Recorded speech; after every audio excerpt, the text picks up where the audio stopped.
사랑하는 여러분, 반갑고 감사합니다. 가을은 점점 깊어갑니다. 자연은 자신의 아름다운 색을 뽐내려고 이곳저곳에서 벌써 울긋불긋해집니다. 저는 가을을 만끽하기보다는 가을을 두고 떠난 사람들로 요즘 마음 한켠이 차분하게 가라앉습니다. 엊그제 이옥교회 건물에 함께 살고 있는 사장님이 젊은 나이에 세상을 떠나셨습니다. 그 소식을 접하고 불과 한 30분 지난 후에 저희 남편 친구, 잘 아는 친구 부인이 암으로 세상을 떠났다 합니다. 우리 곁에 있을 때는 우리는 잘 모르더라고요. 사람이나 동물이나 피조세계나 우리가 갖고 있던 소중한 사물까지도 잃어버리고 상실하고 나서 그게 얼마나 소중하고 귀한 건지 우리는 알게 됩니다. 교회 창문으로 사람들의 웅성거림이 들렸습니다. 저도 귀를 기울여 봤지요. 그 돌아가신 그 고인의 삶을 평가하고 있더라고요. 그리고 젊은 나이에 생을 마감했기에 어떻게 생이 마감된 거에 궁금한 것들을 이야기하고 있더라고요. 우리는 한 사람이 왔다가 한 사람이 갔을 때 우리의 태도는 어떤가요? 마치 자신이 그분을 너무 잘 알고 있느냐? 그분에 대해서 그동안에 알았던 당신의 생각들을 마구마구 이곳저곳에서 쏟아내고 있었습니다. 고인이 된 그분과 함께 나누었던 좋은 기억과 추억은 드러나지 않습니다. 저에게는 이분은 이어교회 설비 공사를 맡았었어요. 교회 화장실 공사를 하기 위해서 설비 공사를 맡았다가 술을 좋아해서인지 공사 하루 만에 한 열흘 동안 잠적했던 분이에요. 전화를 받지 않던 분이라서 공사는 진행돼야 되기 때문에 저는 다른 분을 통해서 공사는 진행했습니다. 공사를 마치고 난 후에 문자가 와 있더라고요. 목사님, 정말 죄송합니다. 죽을 죄를 지었습니다. 그리고 나서 길 가다 저를 만나고 나서는 저를 목사님인 줄 아는데 제가 누나라고 부르면 안 될까요? 하더라고요. 그러라고 했습니다.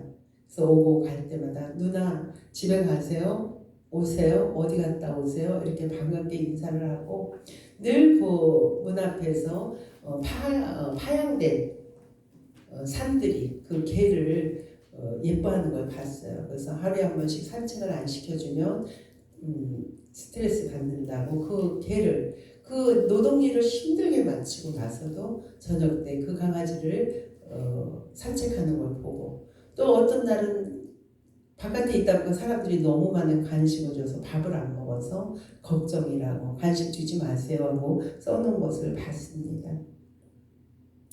그 생각을 하고 나니까 저는 여기 앉아서 하나님 앞에 제 자신을 또 용서를 구했습니다. 하나님과 우리 남열씨 박 사장님한테 너무 죄스러운 마음이 들었어요. 조금 더 전화를 자주 하거나 더 말을 길게 할 것. 커피 한 잔 타놓고 올라오라고 시원한 내 커피 타놨다고 힘든 일을 거칠게 하고 온 모습을 봤을 때 입으로만 피곤해 보여 하는 것이 아니고 진짜 밥 한 그릇 사줄 것 이런 생각이 교체했습니다. 그런 죄스러운 마음이 나를 무겁게 했습니다. 오늘 본문 말씀에서 우리가 살아갈 때 우리의 태도들을 이렇게 옆에 귀한 사람을 상실하고 났을 때 잃어버린 마음을 아시는지 주님은 복음을 받은 우리들이 태도가 어떻게 해야 될지 오늘 본문을 통해서 말씀합니다. 본문 말씀을 읽어서 여러분들 대강 아실 거예요. 오늘도 여지없이 주님은 하늘나라에 대해서 천국에 대해서 이 대제사장 이스라엘 백성들 앞에서 이야기합니다. 비유를 들어서 또 이야기하시는 거죠. 자기 아들 임금 아들이 혼인잔치 한다. 그 하늘나라 잔치에 그 임금이 초대를 한다. 사람들을 초대를 하는데 사람들은 그 초대를 거부하는 사건이 벌어집니다. 아주 놀라운 파격적인 사건입니다. 지금으로 말해도 윤석열 대통령께서 잔치에 참여하는데 안 갈 수 있습니까? 그것을 가기 위해서 얼마나 많은 보좌진들이 전화를 하고 확인을 하고 몇 분 전에 와서 정장을 입고 기다리라고 할 겁니다. 그러나 이 비유를 할 때 오기를 꺼려한다니까 왕은 다시 재정비하는 것입니다. 소를 잡습니다. 살찐 짐승들을 잡아서 옷차를 완벽하게 준비하고 다시 한번 정성을 들여서 너희들 사람들을 불러 모으라고 합니다. 그러나 다시 초대받은 사람들도 밭으로 가야 된다. 또 사업장을 가야 된다. 또 그 사람을 때려 죽이기까지 하는 사건이 벌어집니다. 왕은 화가 났어요. 임금인 왕 하나님은 화가 나서 이 비유의 말씀입니다. 사람들을 하나님도 그 동네를 불사르고 화를 내고 군대를 보내어 살인한 자를 잡아 색출합니다. 그런 말. 그리고 다시 어떤 사건으로 벌어지냐면 다시 초대자 명단을 바꿉니다. 너희는 빨리 길가로 나가라. 교차로, 지금으로 말하면 교차하는 것, 시작과 끝이 있는 이 길과 저 길이 시작점이 되고 끝이 되는 그 교차로에 나가서 선한 사람이든지 악한 사람이든지 누구든지 좋다. 차별하지 말고 모두 왕의 잔치에 초대해라. 한 사람도 예 없이 불러들여라. 그 결과 혼인잔치의 사람들은 넘쳐나는 것입니다. 길거리를 가던 사람들은 준비 없는 초대에 답례품 없이 그냥 옷도 당신들이 평상시 입던 옷들로 제각기 다양한 모습으로 들어갑니다. 그러나 그때 그 당시 혼인잔치에는 예복을 입고 들어가야 됩니다. 예복은 내가 챙기는 것이 아니고 예복이 준비되어 있는 것입니다. 그러면 그 예복을 혼인잔치의 격식에 맞춰서 그 망토 같은 것을 둘러야 되는 것입니다. 왜 우리 주님이 이 비유를 얘기했을까요? 두 그룹으로. 오늘 첫 번째 그룹, 초대에 응하지 않는 사람들은 이스라엘의 대제사장들, 종교 지도자들, 또 자본이 풍부한, 경제력이 풍부한 사람들이에요. 귀족과 고관들입니다. 그러나 이들은 그곳에 가지 않았습니다. 그러나 두 번째 그룹은 누구입니까? 소외된 사람들입니다. 자신들의 위치로는 왕의 자리에 초대될 수 없는 사람들이 초대된 것입니다. 어떻게 보면 이들은 자신들이 섬기는 주인 있기 때문에 그들을 섬겨야 될 사람들입니다. 그들의 눈치를 봐야 되는데도 불구하고 이들은 그 자리에 자기의 직업과 생명이 위험함에도 불구하고 왕의 초대에 응한 것입니다. 고대 근동 시절 2000년 전 시절은 지금도 대통령이라면 우리가 예의와 격식을 따지듯이 이때는 왕정시대, 왕이라면 벌벌 떨 때입니다. 그러나 이들이 왜 왕의 초대를 거부하는 반란을 일으켰을까요? 왕의 말보다 그때 결혼을 하면요 일주일에는 결혼식을 올려요. 일주일간은. 그러다 보면 자기가 갖고 있는 그 많은 재산을 유지하고 지켜야 되는데 재산 손실이 있기 때문에 자기는 재산에 더 마음이 갔던 거죠. 그래서 안 간 거죠.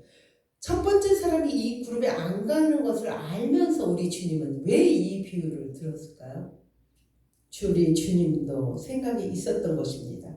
이들이 하나님의 아들로 우리 예수님을 인정하지 않았습니다. 신이신 하나님의 아들이 나사렛에 있어서 저렇게 목수의 아들로 살아서 저렇게 형편없는 사람이라고 이들은 인정하지 않았던 것입니다. 그러나 두 번째 그룹도 유대인들이 멸시한 사람들입니다. 이방인이고 사람으로 생각하지 않은 사람들이 왕으로 인정하신 것입니다. 이것을 통해서 그 두 번째 그룹은 더 첫 번째 그룹보다 환경도 좋지 않고 살기 힘든 이들이 자신을 불러주신 그 자기가 갈 수 없는 왕의 잔치에 불러주신 것에 우선순위를 두고 달려갔던 것입니다. 어떻게 달려갈 수 있었을까요? 왕이신 예수 그리스도가 자기를 초청한 것을 인정한 것입니다. 그분의 조건 없는 부르심에 감격한 것입니다. 그렇다면 부르심을 받은 준비된 자의 삶은 어떻게 우리는 살아가야 할까요? 기억하는 것입니다. 무엇을 기억하죠? 은혜이죠. 은혜. 사랑하는 여러분, 각자 앉아있는 여러분, 방송을 듣는 여러분들은 은혜가 무엇인가요? 나에게 대한 은혜는 무엇인가요? 악한 자, 선한 자, 선한 자 모두를 초대하신 그 사랑입니다. 그리고 그 초대자 모두에게 예복을 걸맞게 주신 것이 은혜이죠. 우리에게 지금 말로 이거를 해석하자면 연약한 이 땅에서 살아가는 우리는 죄를 지을 수밖에 없는 우리들을 흠없이 정결하게 살아갈 수 없는 우리들에게 그리스도의 의로, 그리스도의 복장으로 우리를 구원해 주셨다는 뜻입니다. 어둠의 자식에 있던 우리를 빛의 자식으로, 죽어야 될 사망의 자리에서 생명의 자리로 옮겨 주셨다는 것입니다. 죄인이었던 우리를 의인으로 만들어 주셨다는 것입니다. 세상이 우리를 위협하는 절망과 슬픔 가운데서도 항상 기뻐하고 주 안에서 감사하고 살아갈 수 있게 한 것이, 그런 힘과 용기를 준 것이 그리스도의 의라는 것입니다.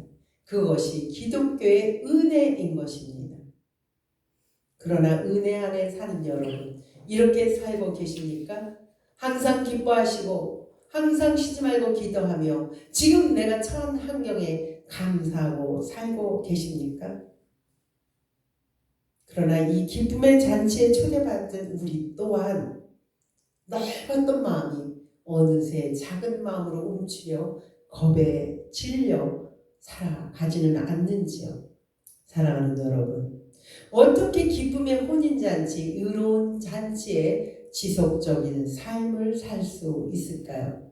우리가 결혼식에 초대장을 받고 가보면 반가운 사람을 만납니다. 또 그곳에서 맛있는 식사를 합니다. 그것뿐이겠습니까? 더 중요한 것은 남녀가 결혼하는 것을 우리는 보면서 그들의 결혼을 증인의 삶을 살아가는 것입니다. 이 본문을 주신 이유가 이것입니다. 기쁨의 잔치에 우리를 초대해서 맛있는 식사도 하고 왕의 아들의 잔치에 품격에 맞는 옷을 입혀주면서 예수 그리스도의 삶을 너희도 봤으니 그 삶, 증인의 삶, 나를 부르신 이의 삶을 살아가라고 우리를 부르신 것입니다. 어떻게 이 마음이 지속될까요? 초대자가 우리를 불러주신 은혜를 망각하지 않을 때는 이게 지속합니다. 그러나 예복을 우리는 이미 입었습니다. 그 입은 예복이 더러워질 수도 있고 어떨 때는 찢길 수도 있고 어떨 때는 벗겨질 수도 있습니다. 여러분들, 예수 믿은 여러분들, 그리스도를 인해 적격한 합당한 옷을 입었습니까? 아니면 벗었습니까? 자기 자신에게 질문해 보시기 바랍니다. 우리가 입은 옷, 우리가 입고 있는 옷, 특별히 하얀 옷, 우리는 그리스도인의 사람으로 정결케 만들어준 하얀 옷에는 더러움이 더 자주 낍니다. 그래서 우리는 세탁을 할 수밖에 없어요. 그러나 그리스도의 의복을 입은 우리들은, 다시 말해 은혜를 기억하는 우리들은 누구냐? 오늘 성경에서 말한, 우리는 숫자에 관심을 두지 말라고 했어요. 청함을 받은 자, 그리스도인, 기독교인, 예수를 믿는 자, 교회를 다니는 자, 청함은 많이 받았으나 진정 내가 그리스도인으로 택함 받은 자의 삶을 살아가는가? 많은 이 대한민국의 코로나 이후에 기독교인이 점점 줄어들고 있지만 그 기독교인 중에서 우리가 그리스도의 옷에 걸맞게 합당하게 살아가고 있는가? 그 축제의 삶을 살아가고 있는가? 한번 점검해 보시기 바랍니다. 예복을 입은, 우리가 초상집에 가서는 슬퍼하지만 잔치집에 가서 슬퍼할 수 없잖아요. 기뻐하잖아요. 주 안에서 항상 기뻐하는 삶. 우리가 초상집에 가서 슬퍼하고 결혼식장에 가서 기뻐하듯이 주 안에 사는 사람도 이렇게 기뻐하라고 바울 선생은 얘기했습니다.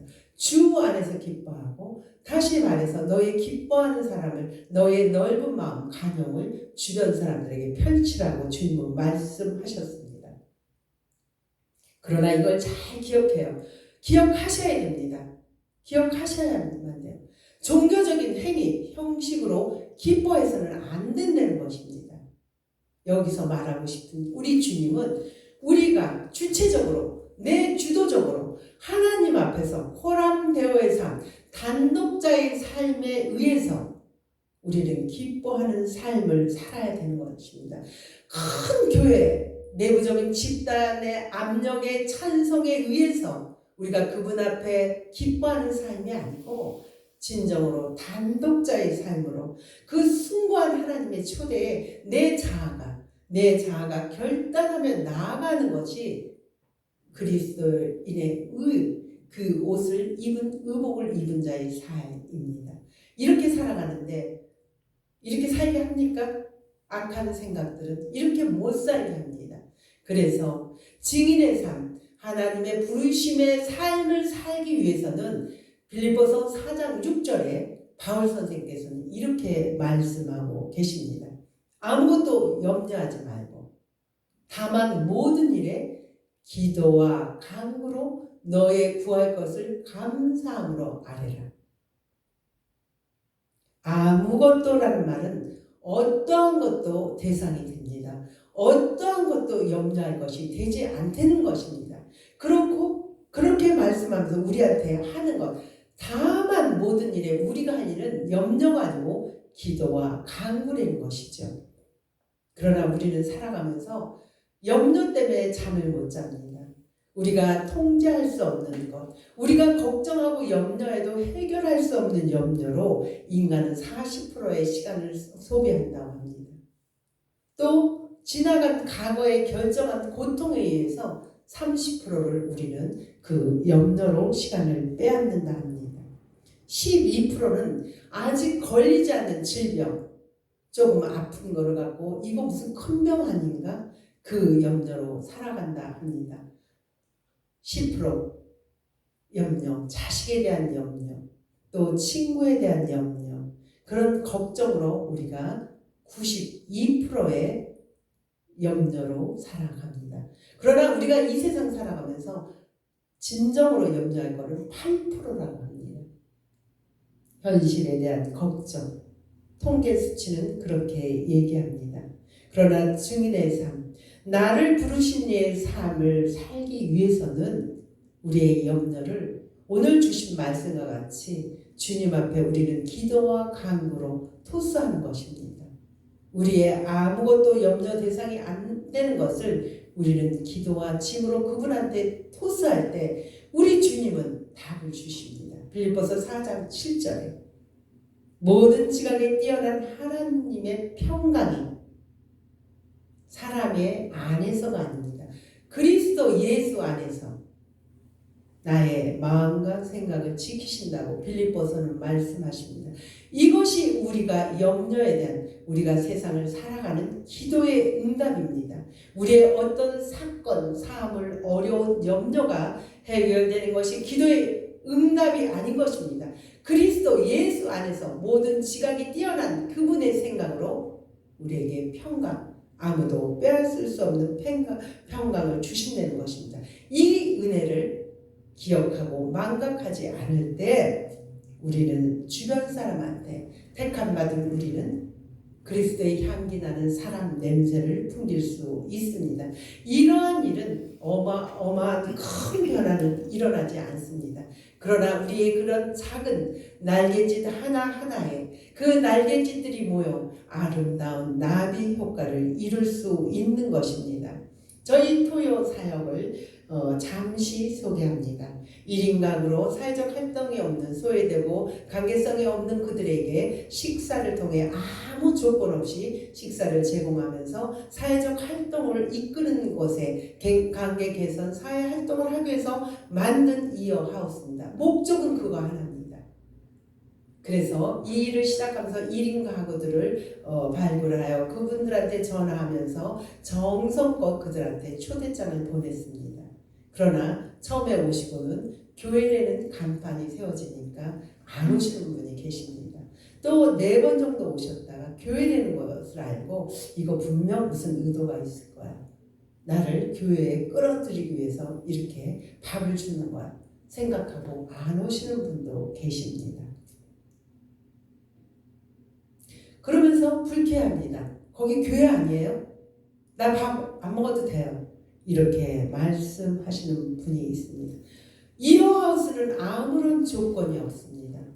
세상 사람들은 저를 보고 이야기합니다. 예수를 믿는 분도 얘기합니다. 무슨 말이냐? 복음을 전해야지 무슨 밥을 주는 사역을 하냐? 그렇게 소리를 치는 분도 있습니다. 그러나 지금 현 시대는 가족 구조, 사회 구조가 이전 구조가 아닙니다. 1인 가구가 돼서 외롭게 혼자 운동해서 벽 보고 핸드폰 보면서 식사하는 분들이 대다수입니다. 특별히 삼양동은 그 숫자가 46%라고 합니다. 2명당 1명이라는 소리입니다. 그들에게 함께 밥을 나누며 함께 이야기하며 그들에게 서로 사람다운 삶을 누리라고 한 것이 이어하우스의 목적입니다. 여러분 잘 기억하십시오. 여러분 구원은 누구의 목입니까?